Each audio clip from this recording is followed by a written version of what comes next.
Kiss the Sky, c'est un roman graphique de Mezzo et Dupont qui sortira le 19 octobre 2022 pour la rentrée littéraire. C'est l'histoire de Jimi Hendrix. On suit sa vie de son enfance à l'âge adulte. On suit ses échecs et ses réussites, mais surtout comment il a réussi à devenir le célèbre guitariste qu'il était. Et on retrace toute sa vie de avant sa naissance, de la rencontre de ses parents, jusqu'au moment où il va quitter les États-Unis pour Londres. Et c'est un roman, c'est une BD en noir et blanc, très bien dessinée. Tout ça en voyageant dans les États-Unis des années 40 à 60, Londres, avec tous les problèmes politiques et sociaux de l'époque.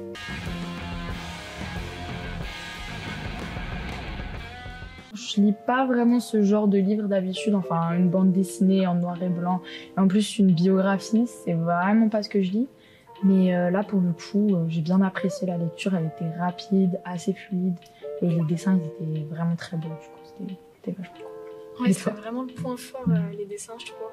Parce qu'il y avait ce truc de l'époque, c'était les dessins des publicités, ça s'imprègne vraiment du style de l'époque et de la musique, du rock psychédélique, le début du blues rock, exactement le thème, quoi. C'est des illustrations qui sont vraiment très riches en détails. On y retrouve plein de choses auxquelles on ne penserait pas, nous, quand on dessine. Et c'est une lecture vraiment enrichissante, mais je pense que c'est intéressant de le lire au format papier pour avoir cette expérience de lecture, justement. Ouais, exactement. Et comme tu as dit, les détails et tout, il y avait vraiment des moments où il y avait des détails, c'était comme si c'était une scène de cinéma, vraiment les objets, des cannes, des trucs comme ça, enfin des boîtes de conserve, je veux dire.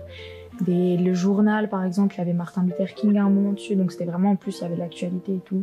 Et la musique, à la fin, il y avait la petite playlist. Je trouvais ça super. On pouvait écouter les musiques en même temps, lire les passages avec les musiques, c'était vachement intéressant. Ouais, et puis si on s'intéresse à la musique, je trouve ça super parce que t'as tous les grands thèmes, enfin tous les grands noms comme Clapton, The Animals, tout ça. Mais t'as aussi d'autres bandes plus niches et qu'on connaîtrait pas. On met en lumière des bandes qu'on connaît pas. Mais aussi on se sent pas complètement perdu dans un truc, si on connaît pas du tout cet univers-là, on n'est pas perdu. Et c'est aussi intéressant de découvrir son enfance, parce qu'on s'attend pas à ça quand on parle de Jimi Hendrix. Et c'était intéressant de découvrir tout ce qu'il avait vécu, tous les traumatismes qu'il avait, et surtout comment il avait réussi à rentrer dans plusieurs groupes, mais comment aussi il avait échoué pour mieux réussir par la suite. Et c'est vraiment ça que j'ai beaucoup aimé, c'est que ça donnait de l'espoir en quelque sorte pour toujours réussir et toujours se relever.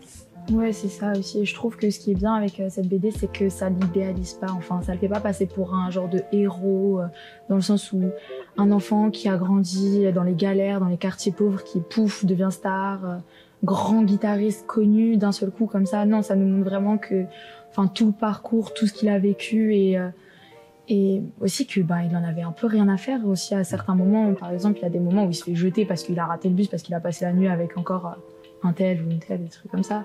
Et je trouve que c'est vraiment bien que ça montre vraiment la vraie vie, c'est vraiment comment c'est passé. Et puis il y avait aussi, au-delà de Jimi Hendrix et sa vie, il y avait toute l'époque, et c'était se plonger dans une ambiance, dans un lieu.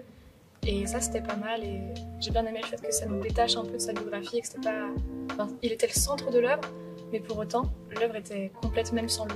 Et je pense que justement, la playlist qui est à la fin, ça peut permettre au lecteur d'aider dans cet univers et de se plonger dans ces années qu'on n'a pas vécues et auxquelles, du coup, on ne pourrait pas vraiment s'identifier. Mais la musique, ça apporte vraiment quelque chose pour l'expérience de lecture.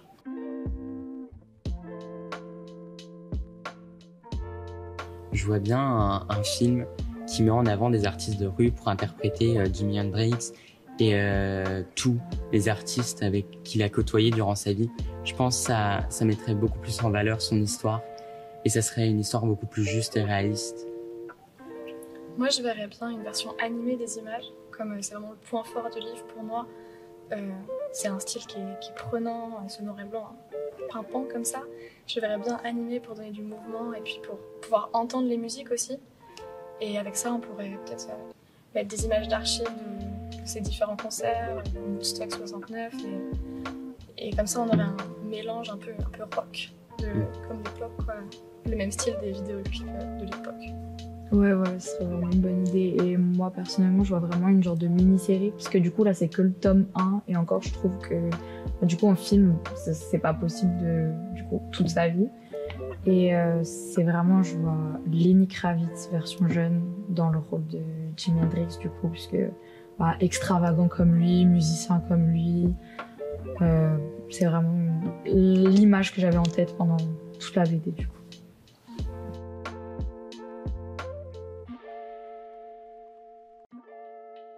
Personnellement, j'ai adoré un des titres de la rentrée littéraire qui s'appelle À la recherche de Jeanne de Zazie Tavignan et illustré par Caroline Perron. C'est un roman graphique où on suit une quête identitaire et un devoir de mémoire pour retrouver tous les éléments d'une histoire d'une grand-mère qui est décédée dans les camps d'extermination pendant la Seconde Guerre mondiale. Et c'est un roman graphique qui est prenant, touchant, car à travers l'horreur qu'on nous décrit, on y voit aussi de la beauté et de la lumière comme une forme d'espoir. Personnellement, ce serait The Girl with No Soul de Megan Owen, qui est un roman fantastique. Donc, ça parle, c'est un peu dans un univers très, un peu, je dirais pas une dystopie, mais dans un univers assez, pas notre monde. Le gouvernement nous surveille, donc c'est vraiment à fond. Et ça parle d'une jeune fille qui, elle, n'a pas d'âme, alors que elle ne rentre pas dans les formes, puisque la forme, il faut avoir une âme carrée, nickel. Et elle, c'est pas son âme, elle a rien. Et en fait, c'est un peu une quête à la recherche de son âme. Donc elle va essayer de réunir toutes les pièces pour recoller son âme. Et moi, j'ai pas mal aimé Gamine d'Emmanuel Rey. C'est un texte assez court et facile à lire. Donc déjà, c'était un point fort, je trouve. Et assez naïf. Et ça colle bien avec ce titre d'ailleurs, Gamine. Au début, j'ai eu un peu peur. Et au final, il colle super bien avec la manière dont est compté le texte. Et ça présente tous les dangers des relations abusives. On hésite même, on ne sait pas quel point de vue prendre dans le livre. On ne sait pas qui est le gentil, qui est le méchant. Pourtant, il y a une idée de gentil et de méchant. Donc j'ai pas mal aimé toutes ces notions d'abus et on ne sait pas si c'est de l'abus jusqu'à la fin du livre et on ne sait toujours pas vraiment ce qui s'est passé, même si on peut se faire un point de vue clairement. Mais il y a ce doute constant et c'était pas mal intéressant.